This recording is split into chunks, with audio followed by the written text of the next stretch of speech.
Jeannie Joshua, right? But you actually, what is your real name? What did you say that last name again? It's wonderful. It's Mukopandai. Mukopandai. Oh, that's Yeah. a delightful name. I'm sorry. I read it and I'll get all screwed up. If I hear Oh, it, then it's easy. Yeah. But the real name is the Silver Telegram. That's what you're all about. A PR agency that gets people millions of dollars by crowdfunding. Right? What was that first campaign that you helped? So you're a PR agency, right? That helps yeah. people want to crowdfund, get all this money and learn to use the system. Yes, absolutely. So our first campaign was actually Stick and Vine is right here. This is after the campaign, but they started with just an idea. It was a Bluetooth sticker tracker, and basically you just track all your stuff, your keys, your wallet, your cat. And they needed some help getting some traction to their actual crowdfunding page. They were having trouble having people, purchase the item and get that money. And so what we did was we actually helped drive media to that crowdfunding page, and so that they can get the consumers that they were looking for, people who love gadgets, to come and purchase those items. And we ended up raising about $934,000 for them. Wow, almost $1 million on a little gadget. Yeah. What were they initially after? How much money? 70,000. 70, and they wound up with 1 million. Yes, yes, yes, God. absolutely. Well, what do you think the average person does wrong when they start a crowdfunding site? I think a lot of things that they don't think that it's as hard as it is. And so a lot of times they write the messages on the page according to what they think, because they're so familiar with the product, it's Yeah. easy to understand. And I think people are not simple enough when they're explaining exactly what it is that they're trying to sell and how it benefits the person who's going to give them the money. So those are the two, I think, main things: is make it easy for like a 5-year-old or your grandmother to understand, Uh-huh. and give people a reason to give you money. Make it compelling, like make it funny, make it heartwarming. Um, you know, Tell them why they need to use your product, why they have to just have it. So so it's messaging on the crowdfunding side. I mean, keeping it simple and why they should give you money, right? Yeah, So they have to understand. absolutely. So pitch to grandma is what you're saying. Now, how Yes. about you're saying that it takes effort. So now when you have those words on the site, then how do you get it out there? How do you guys do that?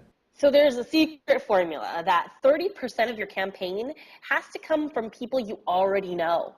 So so you need to find those people beforehand. So there's a really great way to kind of get the word out there to your contact list. Find your friends, your family, colleagues, people you used to work with, anybody you have an email address for, Right. and just appeal to them before you even launch your campaign and say, hey, yeah, can I count on you for a $10 donation for our campaign?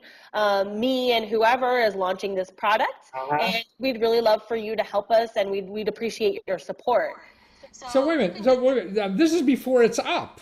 So you're going yes, out to yes, before it's up, and you're saying, "Hey, I'm going to do a campaign next month. Yeah, could you kick in $10 to help me get over the hump, huh?"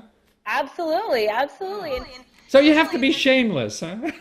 well, if they're friends and family, they'll help. You can find out who your real friends are, I guess. But it's, yeah, I mean, start early and get after those people. If you the general idea is if you don't get that 30% within the first week or two, then you probably won't make your goal. The other thing is luck, obviously. How do we well, make that happen? well, Luck is really based on how useful your product is. If it's a really good idea, luck will come into play. People will find your project, and then they'll support you. And then the third thing is, if you have the ability to hire a PR agency or somebody who knows PR, anybody who knows media, you should go after blogs or online publications that really gear towards your target audience. so Like what? Yeah, you're going to want to find, let's say you're creating a new pair of shoes. You're going to want to find blogs that cover shoes. So those are the people who are actually going to purchase your product. So it has to be a very specific audience.